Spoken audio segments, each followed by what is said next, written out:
Pada hari Rabu 25 Juni 2025, selain audiensi umum Paus Leo ke-14, di Basilika Santo Petrus juga memberikan refleksi yang ditujukan kepada para uskup. Refleksi tersebut diberikan berkenaan dengan tahun jubileum bagi para uskup, melanjutkan hari sebelumnya, jubileum bagi para seminaris. Berikut ini refleksi Paus yang sangat bagus dan mendalam.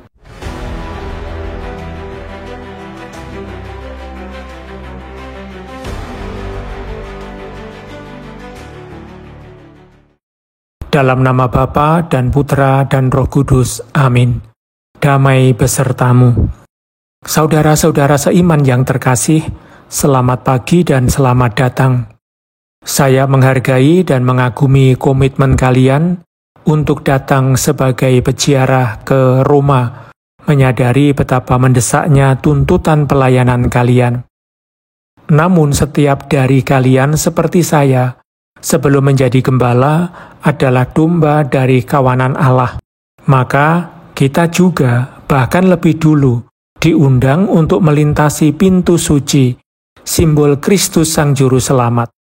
Untuk membimbing gereja yang dipercayakan kepada kita, kita harus membiarkan diri diperbarui secara mendalam oleh Dia, Sang Gembala baik, agar kita semakin serupa dengan hati dan misteri kasih-Nya. Spes non confundit, pengharapan tidak mengecewakan. Betapa seringnya Paus Fransiskus mengulang kata-kata Santo Paulus ini, menjadi semacam motonya. Bahkan ia memilih sebagai pembuka pula pengumuman tahun jubileum ini. Kita, para uskup, adalah pewaris pertama dari amanat kenabian ini, dan kita harus menjaga serta mewariskannya kepada umat Allah, baik melalui kata-kata maupun teladan. Kadang mewartakan bahwa harapan tidak mengecewakan berarti melawan arus, bahkan bertentangan dengan kenyataan menyakitkan yang tampak tanpa jalan keluar. Namun justru pada saat-saat seperti itu, iman dan harapan kita paling nyata dapat menunjukkan bahwa keduanya bukan berasal dari diri kita, melainkan dari Allah. Maka bila kita sungguh dekat, solider dengan mereka yang menderita, Roh Kudus dapat menyalakan kembali nyala api yang hampir padam di dalam hati mereka. Saudara-saudara terkasih, seorang gembala menjadi saksi harapan melalui teladan hidup yang tertambat erat pada Allah dan sepenuhnya diabdikan bagi pelayanan gereja. Ini terjadi sejauh ia menyatu dengan Kristus dalam hidup pribadi dan pelayanannya. Saat itulah Roh Tuhan membentuk cara berpikirnya, perasaannya, dan tindakannya. Mari kita renungkan bersama beberapa ciri khas dari kesaksian ini. Pertama, uskup adalah prinsip kesatuan yang tampak dalam gereja partikular yang dipercayakan kepadanya. Tugasnya adalah memastikan bahwa gereja tersebut dibangun dalam persekutuan antar semua anggotanya dan dengan gereja universal, dengan mengembangkan peran serta karunia dan pelayanan yang beragam, demi pertumbuhan bersama dan penyebaran Injil. Dalam pelayanan ini, sebagaimana dalam seluruh misinya, uskup dapat mengandalkan rahmat ilahi istimewa yang diterimanya dalam tahbisan episkopal. Rahmat itu menopangnya sebagai guru iman, pengudus, dan pembimbing rohani, mengobarkan pengabdiannya pada kerajaan Allah, keselamatan kekal umat, serta transformasi sejarah lewat kekuatan Injil. Kedua, mengacu pada Kristus sebagai pola hidup Sang Gembala. Uskup adalah seorang manusia yang hidupnya teologal, artinya seorang yang sepenuhnya patuh pada tindakan Roh Kudus, yang menumbuhkan iman, harapan, dan kasih di dalam dirinya, serta memeliharanya seperti nyala api dalam setiap situasi kehidupan. Uskup adalah pribadi beriman. Saya teringat bagian indah dari surat kepada orang Ibrani, di mana penulis mencantumkan daftar panjang para saksi iman, mulai dari Habel. Terpikir dalam benak saya, khususnya Musa, yang dipanggil Allah untuk memimpin umat ke tanah yang dijanjikan. Dan dikatakan bahwa ia tetap tabah, seolah melihat yang tak kelihatan. Betapa indahnya potret orang beriman, seseorang yang oleh rahmat Allah dapat melihat lebih jauh, melihat tujuan, dan tetap teguh dalam pencobaan. Renungkanlah bagaimana Musa berulang kali menjadi pendoa syafaat bagi umat di hadapan Allah. Demikian pula uskup dalam gerejanya adalah pendoa syafaat karena Roh Kudus menjaga nyala iman tetap hidup di hatinya. Dalam kerangka ini pula, uskup adalah pribadi penuh harapan, karena iman adalah dasar dari segala sesuatu yang diharapkan dan bukti dari hal-hal yang tidak kelihatan. Terutama saat jalan umat menjadi lebih sulit, Sang Gembala melalui kebajikan teologal membantu agar mereka tidak berputus asa, bukan hanya lewat kata-kata, tetapi lewat kedekatan. Ketika keluarga-keluarga menanggung beban berat, dan institusi tidak cukup mendukung mereka, ketika kaum muda kecewa dengan janji-janji palsu, ketika orang lanjut usia dan penyandang disabilitas merasa ditinggalkan, uskup hadir bukan untuk memberi resep, melainkan untuk menawarkan pengalaman komunitas yang mencoba hidup menurut Injil secara sederhana dan bersama-sama. Dengan demikian, iman dan harapannya berpadu dalam dirinya sebagai pribadi cinta kasih pastoral. Seluruh hidup uskup dan pelayanannya yang begitu beragam dan kompleks menemukan kesatuannya dalam apa yang disebut Santo Agustinus sebagai amoris officium, tugas cinta kasih. Disinilah teologi hidupnya mencapai puncaknya. Dalam pewartaan, kunjungan ke komunitas, mendengarkan para imam dan diakon, bahkan dalam keputusan administratif, semuanya digerakkan oleh kasih Kristus Sang Gembala.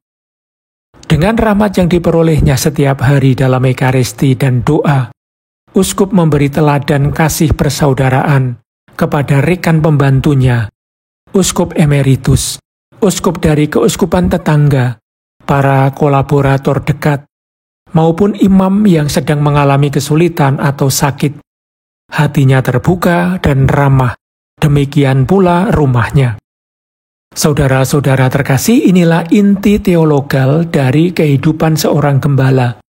Di sekelilingnya dan tetap digerakkan oleh Roh Kudus yang sama, saya ingin menyebutkan beberapa kebajikan lain yang tak kalah penting: kehati-hatian pastoral, kemiskinan, kemurnian dalam selibat sempurna, dan kebajikan manusiawi. Kehati-hatian pastoral adalah kebijaksanaan praktis yang menuntun uskup dalam pengambilan keputusan, dalam kepemimpinan, dalam relasi dengan umat, dan kelompok-kelompok mereka. Salah satu tanda utamanya adalah dialog sebagai gaya dan metode, juga dalam memimpin badan-badan partisipatif, yakni dalam pengelolaan sinodalitas di gereja partikular. Paus Fransiskus telah memajukan kita dalam hal ini, dengan menekankan bahwa sinodalitas adalah dimensi esensial dari kehidupan gereja. Kehati-hatian ini juga memungkinkan uskup membimbing komunitas keuskupan dengan mengapresiasi tradisinya sekaligus membuka jalan baru. Dalam memberi kesaksian akan Tuhan Yesus Sang Gembala, menghidupi kemiskinan Injili. Gaya hidupnya sederhana, bersahaja, murah hati, bermartabat, dan pada saat yang sama mencerminkan kondisi hidup sebagian besar umatnya. Orang miskin harus merasa diterima dan tidak canggung bertemu atau masuk ke rumahnya. Ia tidak terikat pada kekayaan dan tidak tergoda memberi perlakuan khusus berdasarkan kekayaan atau bentuk kekuasaan lainnya. Ia harus selalu ingat bahwa seperti Yesus, ia telah diurapi oleh Roh Kudus dan diutus untuk mewartakan kabar gembira kepada orang miskin. Selain kemiskinan lahiriah, uskup juga menghayati kemurnian melalui selibat dan keperawanan demi kerajaan surga. Ini bukan sekedar tidak menikah, tapi juga menghidupi kemurnian hati dan tindakan, mengikuti jejak Kristus, dan menampilkan wajah gereja yang kudus dan murni, baik dalam anggotanya maupun dalam kepalanya. Ia harus tegas dalam menghadapi situasi yang bisa menimbulkan skandal, dan setiap kasus pelecehan, terutama terhadap anak-anak, sesuai ketentuan yang berlaku. Terakhir, gembala dipanggil untuk menumbuhkan kebajikan manusiawi yang juga ditekankan para bapa konsili dalam Decret Presbyterorum Ordinis dan sangat membantu dalam pelayanannya. Di antaranya, kejujuran, ketulusan, kelapangan hati, keterbukaan pikiran dan hati, kemampuan untuk bersukacita bersama yang bersukacita, dan berduka bersama yang berduka, juga pengendalian diri, kepekaan, kesabaran, kehati-hatian, kemampuan untuk mendengarkan dan berdialog, serta kesiapsediaan untuk melayani. Semua ini, entah diberikan secara alami atau tidak, harus dikembangkan dalam kesesuaian dengan Kristus dan dengan rahmat Roh Kudus. Saudara-saudara terkasih, semoga doa perawan Maria serta Santo Petrus dan Paulus menganugerahkan kepada kalian dan komunitas kalian rahmat-rahmat yang paling kalian butuhkan. Khususnya, semoga mereka menolong kalian untuk menjadi pribadi pemersatu, senantiasa membangun kesatuan dalam presbiterium keuskupan kalian, agar setiap imam tanpa kecuali mengalami kasih sebagai bapa, saudara, dan sahabat dari uskupnya. Semangat persekutuan inilah yang menyemangati pelayanan pastoral para imam dan memperkuat kesatuan gereja partikular. Terima kasih atas doa-doa kalian untuk saya. Saya pun mendoakan kalian dan memberkati kalian dengan segenap hati.